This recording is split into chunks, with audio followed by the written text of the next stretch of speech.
Yo, what's going on, guys? Welcome back to Bullony Basketball. Here today with a special guest, none other than Suns Geek himself. How you doing, my man? Doing great, man. Thank you so much for having me on the show. Glad that we finally were able to schedule this, and it's always good to be back on this channel. And yeah, I'm looking forward to this. Yeah, I think the last time you were on my channel was the trivia tournament, and we don't have exactly trivia today. It's the 20 questions game, so we'll see how you do on that later in It's the going to be a show. challenge. Yeah. But I guess to start things off, we can start with a little brief topic, not necessarily the NBA, considering it's happening overseas, and that is Dwight Howard. He might be the Superman again that we once saw in the dunk contest. I believe he had 38 points and 25 rebounds. He had a couple threes. He was literally doing everything out in Taiwan. Obviously their games aren't going to be broadcasted the same as over here, but other than like highlights. But I guess like just to ask you, like, Dwight Howard, he was in the NBA last year. I thought he played pretty well in some games as a backup. Do you think that he deserves to be back in the NBA? And is he making a statement doing this? Yeah, that's really where I was going to go with this whole answer. Like I've only really just seen the highlights and the stats and everything, and that I've barely seen any of that, to be honest. But from what I have seen, he does look really good. He does look really healthy, and he also looks really happy as well. That's a big thing for me, is that he seems like he's mentally in a good place. And to my knowledge, I want to say that like if some NBA team called him, I'm pretty sure he could opt out of that Taiwan contract and come back to the NBA. But I think this is just a good reminder of how great of a player Dwight Howard truly is, and he is a Hall of Famer for a reason. Now he's not going to come back into the NBA and be running point guard and launching up threes and everything, but I think it's just a good reminder of how good of a player Dwight Howard is. I would love to see him back on an NBA roster. You got a lot of players like LaMarcus Aldridge and some other players that I'm totally forgetting about that are free. Carmelo Anthony, who are free agents right now. So hopefully he gets a shot at it. Now, what team would he go to? I have no clue. Probably some kind of contender who needs a big man center. But I've always been a big fan of Dwight Howard, and I'm truly happy for him. I hope he comes back to the NBA. Yeah, I think honestly, like the more you were talking about where he would fit, I was thinking like maybe the Bulls. I mean, like I mean, we don't really have like too much of a defensive minded center. Yeah. And if I mean that's obviously what he's known for. Maybe not the same guy that won three straight in the late 2000s, early 2010s, but I think he can still add to us like on that end, especially. But yeah, I think like you're thinking like think back to the teams that he was just on. Like he was on the Lakers last year. I mean, the Lakers still are a mess. Like I don't see why they couldn't like at least bring him back. Or a team Right. like Philadelphia, they're kind of running like Montrezl Harrell as like a small kind of five. Sometimes they play Paul Reed, but you never know with Doc Rivers. Yeah. Right. Yeah, so I don't know. I think there are a lot of teams that could definitely use him. I think he definitely is making a statement by doing this, and we'll just see. I mean, honestly, like in a way, it's kind of like you almost don't want him to come back because if he does come back, he's probably just going to be slated as a backup or something like that. Like seeing Dwight Howard dominate like in 2022, like 2023, almost like that's just something like really cool. That you know what I mean? So Yeah. I don't know. I think personally that he's deserving of an NBA spot, but I don't know. You got anything else to add there? Or, I agree. I just think I would hope if he comes back that he would actually thrive in his role. I think that's what we would want to see. Now, is that going to happen? I have no idea. But again, if this is sort of like an application or a trailer of what he can do, in the NBA for some kind of a team off the bench, then I think he should go for it, man. But I don't really know if those kind of signings are going to happen right now. I mean, mhm. it could happen at any moment. We're probably going to talk about this later, but Kemba Walker, for example, but maybe later in the season, maybe around the trade deadline or something like that, you could probably see a Dwight Howard or a LaMarcus Aldridge or Melo get signed. So we'll see what happens. Yeah, like we saw that I think with McGrady the one year with the Spurs. Like it was close to Yeah. the playoffs, and then like seems like every other year Lance Stevenson finds himself on the Pacers. Right. So, I mean, yeah, we'll just have to see. But he did look good in his Taiwan start. But we can move on, though. We could talk about the topic that I think you want to talk about the most. The two teams that have been dominating so far, both of them are the first seed in their respective conferences.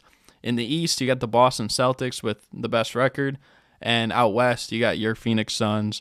So, I mean, you could just tell us from obviously watching all the Suns and what you've seen of the Celtics, like, how do you think these teams actually have stacked up, like, with the rest of the league? Because right now, obviously, record-wise, compared to their peers, they're head and shoulders above them.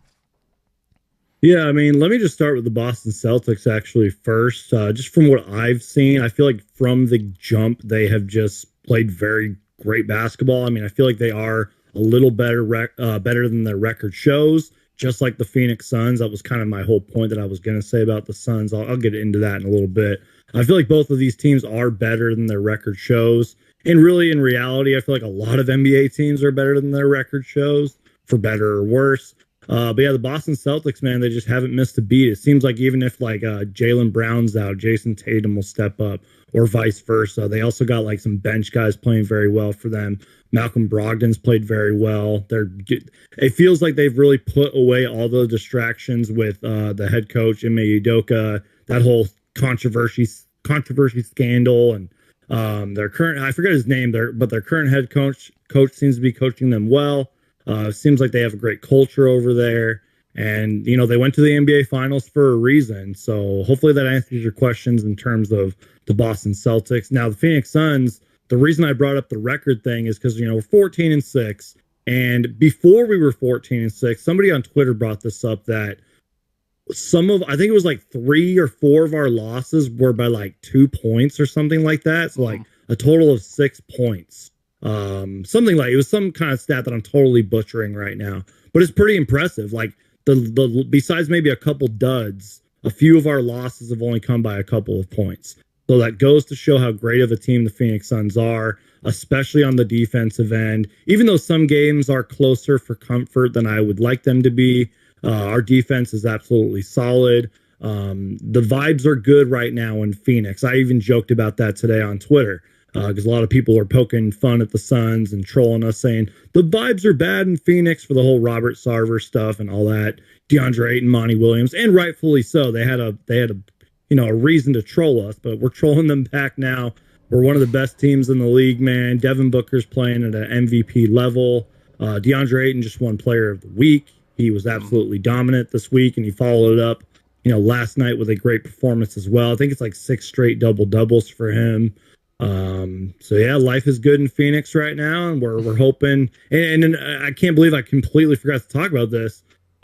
We've been injured, man. No Chris Paul, no Cam Johnson, Landry Shamit's missed a lot of games. I could go down the list. So even though we're injured, we're still one of the best teams in the league. And I'm sure the Celtics have well. You know, I mentioned Jaylen Brown, you know, missed a couple games. And every team is injured right now, but we really are injured. So it's just good that we're the best in the West right now. Yeah, I guess I'll start with the Celtics too. So I think, like, you know, right now their offensive rating, I believe if the season were to end today, it would be the highest ever, right? And I think like their net rating as well, like the degree of which they're actually beating opponents would be the best for any Celtics team ever, as well. Like, and that's crazy to think of, because like you had the big three, like with Ron and also Rondo, you had the Bird and McHale teams, Bill Russell as well, like that whole era. And to think like this team is beating their opponents by the highest average of any team is just kind of crazy. And like you even said, their record could be even better. I mean, they're 17-4. They're 17-4. Yeah, 17-4. Yeah. Lost 2 of the games to the Cavs. Both those games went to overtime, and the other 2 games went to the Bulls. And that, I mean, like, that's the only team the Bulls can beat right now is the Boston Celtics. Let's face it. So realistically, there's an argument to be made. They might not have lost a game yet, right? Like they could be 21-0. That's just not how it works. But maybe like and the 19 Suns and could 2. be 16-2, yeah, or something like that. You know, and getting to them too. Like I saw the thing. I think you retweeted it too. It's like 6 points difference within 4 losses. So yeah, it was something like that. I totally butchered it earlier, but yeah. And that includes like, I mean, the Jazz game the other day, that game where Jeremy Grant walked to the moon. Yeah. And then the NBA confirmed that it was a travel and they shouldn't have. Now, I'm not saying we should have won that game, but still. Yeah. I mean, that was just atrocious. I remember watching that live and I was like, that is so bad. But no, anyways, yeah, I mean, the Suns, they kind of remind me, I would say, of like the Heat last year, where the Heat ended up as the 1 seed, and you think about all the injuries they had to, like, doing this without Chris Paul, they're doing it without Cam Johnson, obviously the whole Jay Crowder thing that's been up in the air, like, he hasn't played a game, so it's like, that's 3 of what I would say is like some of their 6 best players last season have missed either a decent amount of time or all the time, without, like, getting, I guess, like, an intentional replacement there. I'm sure guys have stepped up. Like, I mean, Jock Landale, I know, like, you're very fond of him. Cameron Payne has played really well in Chris Paul's absence. I know Torrey Craig's been getting some big minutes. I think Dwayne Washington Jr. had a couple games where he got some minutes. So, I mean, some guys have stepped up, but Damian Lee, how could I forget him too? Yeah, I mean, he's like the biggest addition. So, I mean, there have definitely been, I guess, some surprises with them, but I don't know. I even said this. I forget to who, but I don't know. Like, out west, I mean, I've been high on the Clippers and their talent, and obviously the Warriors just won, but it's like, realistically, like, the Suns look like the most consistent team right now. You know what I mean? Yep. So, which is interesting. You say the word consistent because there were some struggles. I mean, we've lost 6 games for a reason. There was one point where I think we lost like 3 in a row or something like that, or it felt that way anyways. And again, some games are a little close for comfort. If I'm really nitpicking and griping with this Phoenix Suns team, some games are a little too close for comfort. But what I've realized over the years, and I'm sure a lot of current NBA teams are dealing with this, is that's just the NBA nowadays, man, is great offense is going to trump great defense. And that's why we're seeing these close games, you know. And just real quick, when you were talking about the Boston Celtics and their whole like point differential and how they're just dominating teams, I don't have all the numbers in front of me. 8.4 plus difference right now, which is like 2 points higher than the Phoenix Suns. I just wanted to mention that stat real quick. So they're absolutely dominating teams. But anyways, but yeah, consistency with the Phoenix Suns is really all it is to me. And that goes for every single player on the roster. Because DeAndre Ayton, before he won Player of the Week, was kind of struggling. Even though his numbers didn't show that, he was really struggling, man. It took him to like the 4th quarter to even get engaged in the game. Even Devin Booker was, pretty inefficient despite putting up big numbers and everything. And then our bench would struggle at times. It was like Devin Booker and Mikal Bridges had to save us in some games. But yeah, just all consistency with the Suns. And again, man, we're not even fully healthy. So I think the NBA's got to take note that at least when Chris Paul comes back, that we're still going to remain one of the best teams in the league. Yeah, and I think Devin Booker has been a little underrated lately, like with the MVP ladder. I know, like, yeah, maybe he's not putting up like the 30-point triple-double like Luka or, like almost like how Curry and Shea have been playing. But I don't know. I think what he's doing right now, considering like you don't have, the point guard and also Cam Johnson, who, basically had at least improved enough this offseason to the point where it's like it was almost going to be like he was going to get Jay Crowder's spot before Jay Crowder decided to step away, right? So I don't know. I think that's all impressive, and who knows? It might be a rematch of 1976 NBA Finals with the Celtics and the Suns. We'll have to see. That'd be amazing, man. But yeah, anyways, though, we can move on. We could talk about another team, one of those teams on one of the 4 corner states, and that is the Utah Jazz. They've been struggling lately. I think it's official after they lost to my Bulls. I told you this before that. But no, like they've just been losing a ton of games. I think they lost to the Pistons the other day. And I forget, they lost to somebody 2-8 else in their last 10. Yeah. It's getting bad. But What do you think of the Jazz right now? You think like they've peaked or? Yeah, I think their hot start was I figured most of us probably knew it wasn't going to last very long, and anything could happen, man. Let's be real. We're not even in December yet, so anything could happen. They could maybe be a borderline play-in team, but from what I have watched from the Utah Jazz, because the Suns have played them a couple of times, I've caught maybe a couple games here and there from them, and everything I've just read and heard about this team is that they don't have a superstar, but that's kind of their benefit. Although I think Larry Markkinen has been playing at an all-star level this year. That's that whole nother conversation we could have. But they got guys that can play, man. And as our boy Romp 2.0 put it perfectly, they don't have any egos on that team. So everybody shares the ball. They can all score. They play hard.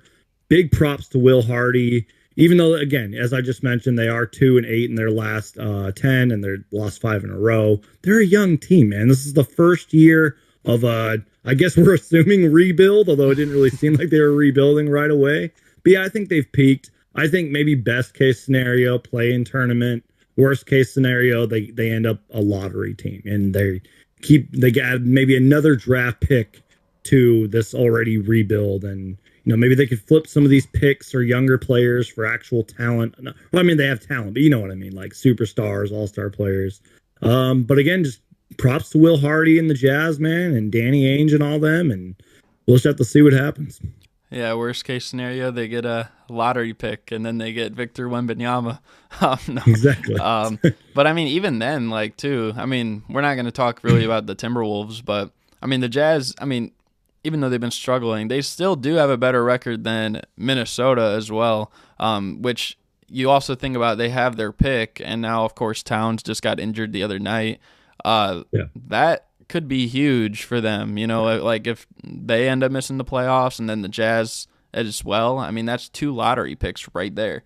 But I don't know. I think I feel like they've kind of gotten away from the ball movement and like kind of the selflessness a little bit that they played with the first few weeks of the season. And maybe part of that is because Mike Conley got hurt. He hasn't played in about 2 weeks or so.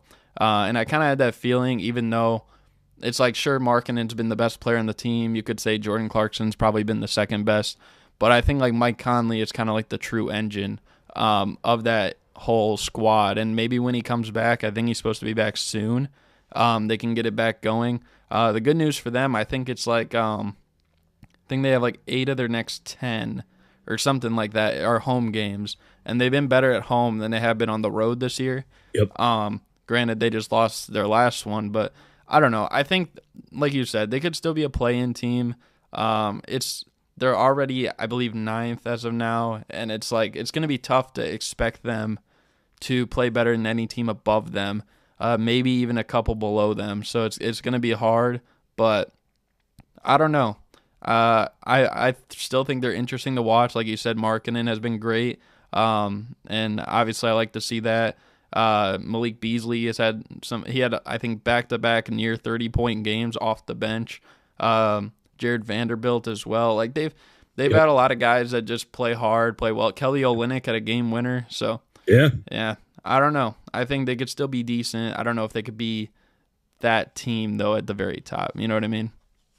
We honestly need a Suns Jazz first round series, and I'm not even kidding, because if you go back and watch those games, it's like an NBA offensive dream. Like it was just, no matter how good of defense the Suns were playing or vice versa, the ball was going in the basket at a very high rate, and it was just so much fun to watch, man. And you are right. I just looked up the schedule. The Jazz do have, I think, 8 games at home. Now, it's not necessarily the easiest schedule. A lot of current playoff teams are in there. You got, the Clippers, the Warriors, maybe the Timberwolves. I don't know. We could probably spend a whole hour on them. The Nuggets, they play the Pelicans twice, but then their schedule gets a little tough. You got the Bucks and Cavs, and but the whole NBA schedule is tough. So we'll just have to see what happens with the Jazz, but give them props, man. I mean, they started off the year good, and they have 12 victories at the time of this recording. So better than some teams like the Lakers. So, Yeah, we'll have to see. I feel like most times yep, I curse the teams I talk about. So now that I talk bad about them, now they'll go they'll on like probably a big start win. winning. Yeah, they're going on a big win streak. But yeah, I mean, maybe, I mean, this curse could, I guess, help the next team. And that's the Dallas Mavericks, who just recently, they decided they're going to waive Campazzo to pick up Kemba Walker. The Mavericks, they've lost 4 in a row. They've been really up and down this year. They play the Warriors tonight too. Yeah, and I mean, in their benefit, they are, I believe, at home, and the Warriors haven't been great on the road, so maybe they can win that. Oh yeah. So I mean, but I don't know. Do you think maybe Kemba Walker can assist the Mavericks to any capacity? And like, what are you thinking about the Mavericks in terms of like legit teams this year? I'll look into this kind of in an optimistic point of view because I've been somebody that's always liked Kemba Walker. I know that a lot of fans out there don't think he belongs in the league. That I don't necessarily agree with them, but I'm sure they have good reasons why. And there's probably a good reason why he, before today, wasn't in the league. You know what I mean? But the Mavericks really are struggling right now.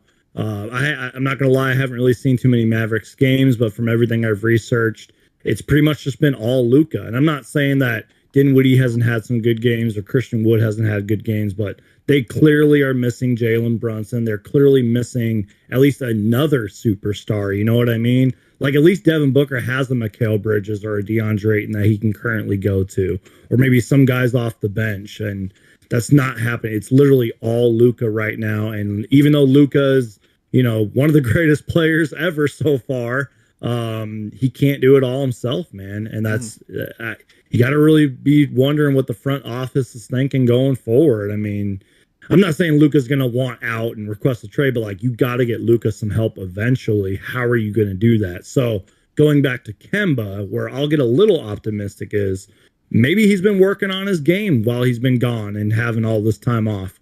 Maybe he'll be that spark or that rejuvenation that the Mavericks need. Now, I don't know if he's going to rescue their season. You never know. He could be off the roster in a couple months. I don't know, but if bringing in one guy to help Luka out, then I say do it, man. So that's kind of my take. And just kind of looking at their schedule now, too. I got it pulled up just in case you need it. But, yeah, they're currently playing the Warriors right now. Yeah. I feel like this is a team that's kind of designed. I know everyone compares it to like early Cavs LeBron, and I feel like it kind of is like that because everything is run through Luka. The difference, though, is that a lot of people would probably tell you that East back then was relatively weak. Like the West right now is tough. You got your Suns, you got the Clippers, the Warriors, the Blazers Nuggets are playing well, the Nuggets, the Grizzlies, the Pelicans. Like it's just too hard. The Wolves, if they put it together. The Jazz are technically still above them right now. So there's just so many teams up there that it's just so hard. Now, I'm not saying like they're not going to find themselves in the playoffs because I think Luka is good enough to the point where he can definitely lead a team to the playoffs. It's still so early. Yeah. But this is a team that's more designed, I think, for Luka to win MVP than for them to actually make noise. Right. I saw this clip the other day on Twitter.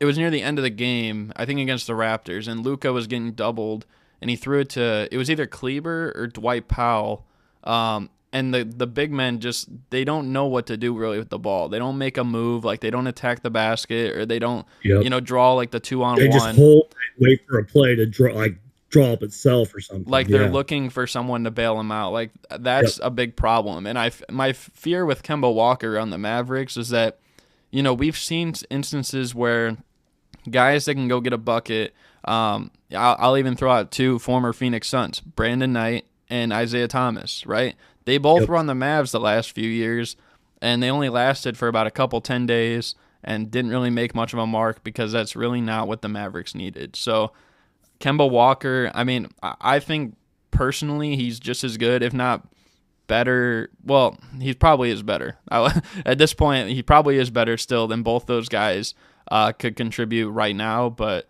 I don't know. I just don't think it's really what they need. But yeah, that's just what I think. Now, if I'm correct, his contract's not fully guaranteed, if I read that correctly, but it might take him maybe a couple of games to get kind of, gelled in, but maybe he could take like the playmaking off Luka, or at least provide some more baskets. You know what I mean? Like take some pressure off Luka, and maybe the Mavericks string together a couple of wins, and maybe Christian Wood plays better and the bench helps out. And I don't know, but again, like I think in long term, the Mavericks front office has got to be saying, Luka can't do this all by himself. How can we get him some help? And I'm not saying you need to build a all-star team or a big three. You know what I mean? I don't want to use that cliche on them, but like, look at the Phoenix Suns, for example, man. Like Mikal Bridges, DeAndre Ayton, Cam Johnson, etc. Like, get you some guys that can play. I mean, although I do like Christian Wood, and a few of our other guys are pretty good too.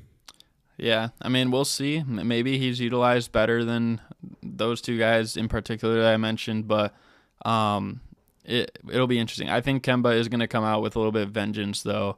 Yeah. Most of the multi-time All-Stars usually do when they finally get a chance to show themselves again. So, I mean, we'll just see. He'll probably be like super nervous his first game and struggle, but I could see maybe a couple games later him just dominating and hopefully helping out. Right. But moving on, we could talk about one player in particular on a team that Kemba Walker used to play on, and that is Gordon Hayward, who is out indefinitely with a shoulder injury. Really, it's a fracture in his shoulder, but apparently his wife came out and actually ripped the Hornets because they basically labeled it as a contusion and kind of brought him back before he was supposed to, prematurely. You know, the Hornets, I feel like they've kind of been a mess just the last 6 months, and this only probably makes it a little bit worse. So what do you think of, I guess, like the whole thing with the Hornets kind of insinuating him to kind of get back out there before he should? And, you know, do you think maybe this, well, you can't break what's already broken, I guess, but are the Hornets just finished right now? I would say so. I mean, and we're not even really talking what's happened off the court with the Miles Bridges stuff, and I think James Bouknight also got a something like that, and the injuries that team has had. And I was on their bandwagon, man, the past couple of years. I was like, this team has a bright future. LaMelo Ball, this guy, that guy. Oh man, they are just a train wreck. And let me just check their record real quick. They are currently 6-15 at the time of this recording, and they're 3-7 in their last 10. And I'm not saying they're not fun to watch. I'm sure they got. I mean, did you see that dunk that Kai Jones had the other day? Like, they have nice young players, but they're a train wreck, man. But to go back to Gordon Hayward just real quick, I'm not gonna lie, I didn't really know too much about the story, and I forgot the football player's name, but we saw kind of something like this recently with that NFL player who had the concussion, and you know, he went out there and played, and I guess he got hurt worse. And I don't really remember how that whole story happened, but the NBA seems to happen a lot, because I hate to bring this back to the Suns too, but just recently, Chris Haynes was talking to Chris Paul on the broadcast, and you can go look it up. Chris Paul pretty much said, "I'm healthy," and for some reason, Chris Paul isn't playing. So I don't know whether there was a miscommunication with the Hornets medical staff and his wife and Gordon Hayward himself. Maybe there's some miscommunication. And I will say this, man, on a personal note, I've had 2 shoulder injuries in 4 years. They suck, and they are hard to come back from. And once you hurt your shoulder, it's like you're never the same again. So why would you want to bring back Gordon Hayward in terms of that, especially when your team's losing and you're most likely going to be a lottery team and you have all these off the court issues? It makes no sense unless they're trying just to get him out there to hype up his trade value, which I don't even know what his trade value is right now. Yeah. I think that team's a mess. I think they honestly need to lock in on LaMelo and just get rid of everybody else. And I'm serious. And I'm not saying guys aren't playing good for them. I would have to probably pull up the numbers, but seriously, just blow it up right now. Keep LaMelo and just go from there. So that's my rant on that. Yeah, I mean, like you said, we've seen it. I mean, even this year, like what you've heard from players themselves. I mean, we've seen Kawhi miss so many games so far this year, but for the most part, like he's already said before, like he feels good enough to be out there. It's just they're being very precautious with him. I think that's one thing like people haven't really been paying attention to. They think he's willingly sitting out of a lot of games, where it's more so as well, like he just doesn't, he's not given the green light, and they're kind of being more safe with him. And I think like here it really is confusing, like you've said, because the Hornets are just terrible. Yep. I mean, Damian Lillard's another one too. I think like he even said the other day. I think it was before that last game, or no, it wasn't the last game against Phoenix. It was like his first time. He missed like a week or two this year. And he said something like, "If that was a playoff game, I would definitely be playing. Exactly. I don't care what they say." So it's like you see this a lot more. It seems like lately, and it's just like weird how, I guess like they can override something that maybe they don't even have all the details on, especially something like an injury, like you said, a shoulder injury. I've never had one like that either, personally, but I mean. It seems like pretty serious, right? I mean, you need your shoulder to shoot, so and dribble and everything. So I don't know. It's rough, man. Even just to sometimes lift up my arm like I'm doing right now, like sometimes it can be rough. But and that's where the situation can kind of get tricky too, especially with Kawhi Leonard. It kind of feels like Kawhi just plays whenever he plays. But maybe you're right. Maybe there is some like hidden thing going on with like the override. Maybe he has to get approved by the medical staff. Coaches, like I don't know, like who makes these calls. Maybe it was on Gordon Hayward's end too. Maybe he's like, I do want to play. You know what I mean? Like we can probably point the blame all on the Hornets, but maybe Gordon Hayward was like, yeah, I'm good enough to go out there, but I don't know. And again, players like Chris Paul, Dame Lillard, if they are fully healthy, they're going to go out and play, but maybe someone was telling them not to go out. You know what I mean? Yeah, we don't know all the details, I guess, like that the wife actually had. I will say, though, like, I guess to leave it off on, like, you wouldn't even believe this team won 43 games last year. Like, just looking at it right now. Like, I know they were the 10th seed, but they did win 43 games, maybe a couple wins away from being a surefire playoff team, and you wouldn't even believe it right now. Which is why the play-in tournament needs to be fixed. Yeah. Looking at you, Timberwolves, who were good enough last year. Or no, was it the Cavs last year or whatever? Yeah, the Cavs. They like won like 40-something games and didn't get in. Yeah. But I mean, yeah, we can move on, though. We could move to the NBA 20 questions game that I know you have been anxious for. You were so pumped to play this game. But no. I was until I remembered how this game works. Yeah, so I'll explain it for anyone new watching. So basically, Suns Geek here is going to ask me at maximum 20 yes or no questions.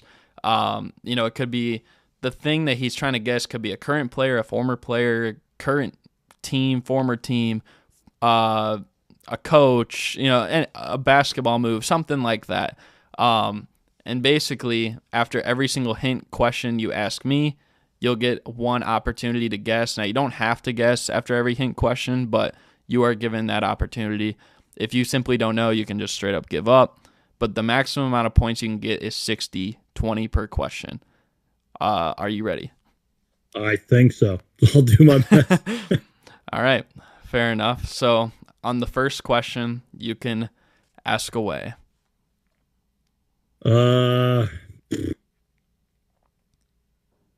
Is this player retired? No. I'm gonna mark it down so I know how many you've asked. Was this player a point guard? Yes. So he's a current point guard because he's not a former player. What, or is this player in the Western Conference? No. Okay, that's 3 so far.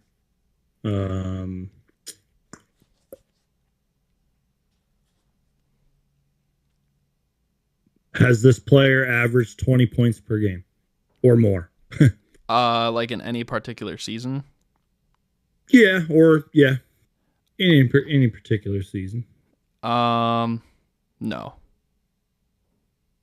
Is this player currently healthy? No. I'm gonna say no because he hasn't played in several weeks.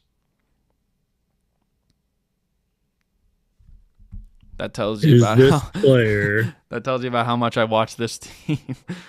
Is this player a center? No, I said he's a point guard. Oh, I'm sorry, my bad. You said he's a point guard. Okay. Well, I guess I feel bad now, but I guess that's the sixth question. Yeah, I think that is. Yeah. Okay. That's okay. It's not bad. I feel like I'm like close to an answer, but I don't know. Yeah, so he hasn't played in a few weeks. Can I take a guess? You can take a guess. Yeah, you're allowed at least one guess after every hint you ask. Is it Kyrie Irving? Mr. Controversial? It is not Kyrie Irving. Oh. I don't know why. Kyrie was like the name that popped in my head for some reason. No, he played recently, didn't he? He came back from the Yeah, he was out. I don't know why I said Kyrie Irving. So you've asked 6 so far. So you have at maximum 14 more you can ask. And he is a point guard, right? In the Eastern Conference? Yes, point guard in the Eastern Conference.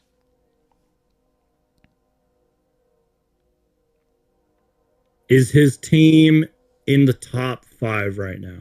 No. Wow. I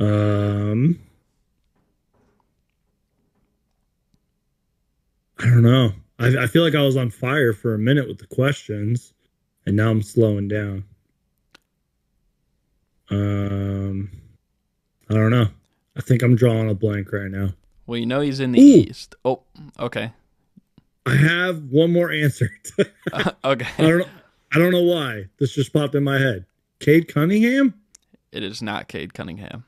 I don't know. I'm all out after that one. You don't want to keep going, or you think you're just done for this one? I think I'm done for that one. Dang, that's tough.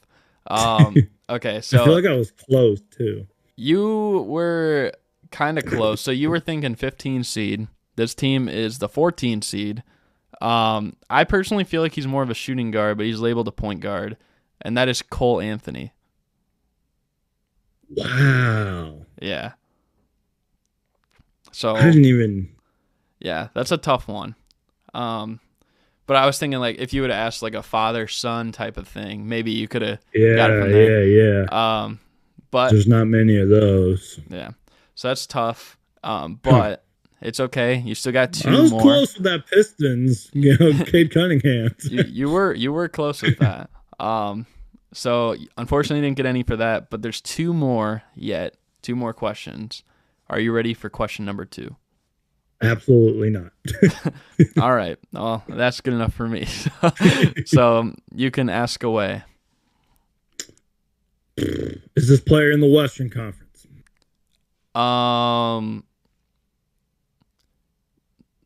No, not currently. Wait, what? Okay. What? Okay. I feel like that's you kind of asked 2 questions in one, so I wasn't prepared. He has played in the Western Conference, but he's not a current player. That's a good question because he threw me off my game. Did he win a championship? No. Was he a forward? Yes. Did he ever get out of the second round? The second round? Yeah. Let me check. I believe he did at least once that I'm thinking of, but yeah, he did. Actually, a couple times. Okay, that takes the answer I had off my list. Sure, you know who I was talking about.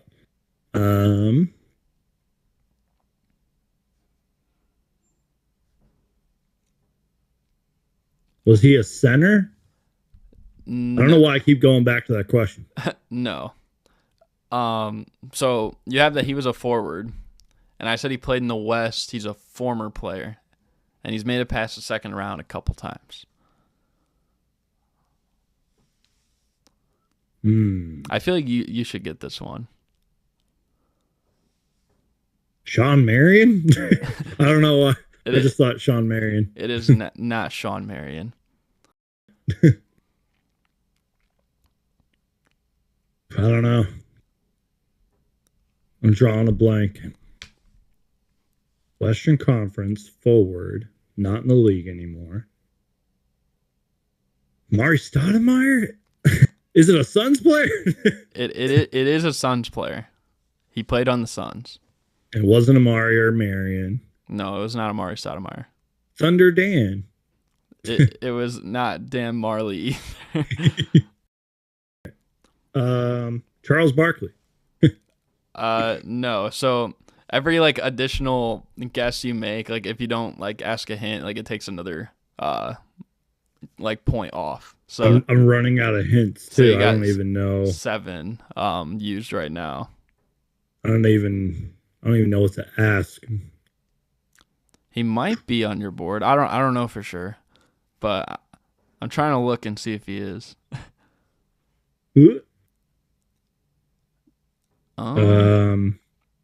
Maybe he's not. At least that I can see. Did he ever win a championship? So you already asked that question, but no. Oh yeah. I don't know, man. I really don't know. You're gonna throw in the towel, or you think yeah, I'm a throw in the towel. Dang, that's tough. Yeah, that's tough. So the correct answer, you'll probably be kicking yourself for this. It was Larry Nance. I haven't even thought of that name. I don't know. Yeah, that's tough. That's okay. So there still is one more. You can still redeem yourself to some degree. But are you ready for the third question? Yes. All right. So you can ask away. Did this player play for your Chicago Bulls? No, because it is not a player. Did this person coach in the Western Conference? No, because it is not a person.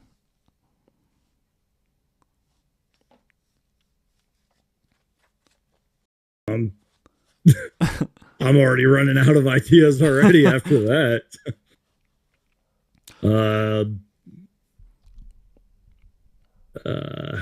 So I said before, it could be a player, a coach, a team, a move.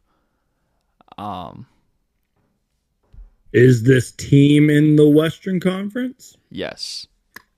Has this team won a championship? Yes. Has this team won more than 5 championships? Yes.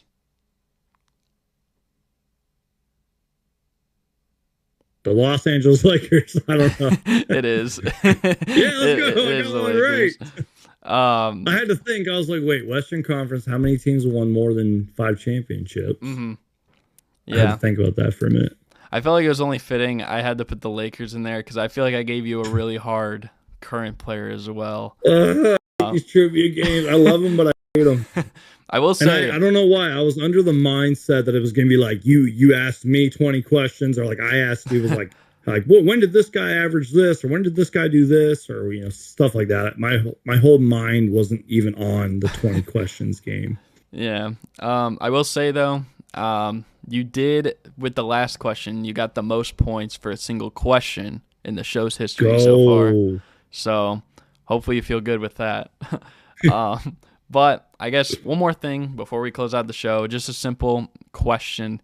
I've been doing this like for every episode. I'm planning to do something with it at the end of the season, but one NBA player, it could be current or it could be a past player that you do like, and one player you don't like.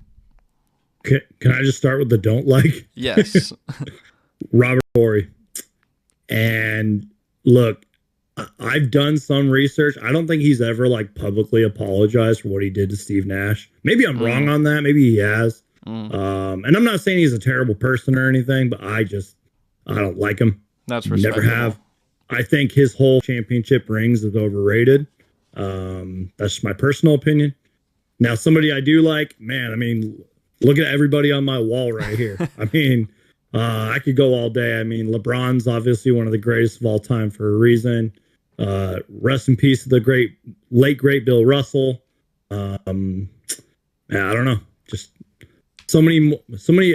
There's really only like one player I think I truly dislike, and it's Robert Horry. So fate of the universe on the line. Which player would you say that you would pick as that you like? Devin Booker. Okay, wait. Who else? Because Devin Booker has actually already been added on here as well. Yeah. Mikal Bridges. Okay. That's my boy right there. Mikal Bridges. That's fair Mikal enough. Bridges. All right. So yeah, I feel you though with the Robert Should've Horry won thing. Defensive Player of the Year. He should have. He had my vote last year. But I don't want to make Celtics fans salty because the headline of this is both Suns and Celtics fans. It's going to be a brawl in the comments. But yeah, that's basically going to do it for this episode. Hope you guys enjoyed. Thank you guys for watching. You got any final thoughts? Yeah, if you guys are new and if you guys are just watching me for the first time, I encourage you guys to check out my Suns Geek YouTube channel. I'm also doing the TikTok thing now. Started a series called Reacting to Suns Twitter that I'm having an absolute blast with. But always uploading Suns content. It's literally like a full-time thing at this point. So if my answers didn't trigger you and if I didn't make a fool of myself during the trivia show or the 20 questions show, I encourage you guys to check out my channel. And of course, thank you for having me on, man. Hopefully we can schedule more of these things soon. We're just, real life comes first. But thanks for having me on, man. I appreciate it. For sure. And we're recording this on Tuesday. I plan to upload this on Wednesday the 30th. So if it does get uploaded tomorrow, unless something crazy happens, be sure to check out his channel because we'll be going live talking about the Suns and the Bulls. Yes, sir. When the Suns win by 30, and Cameron Payne shows us why we shouldn't have let him go. Exactly. But yeah, I think that's gonna do it though. Hope you guys enjoyed. Thank you guys for watching, and we're out. Peace.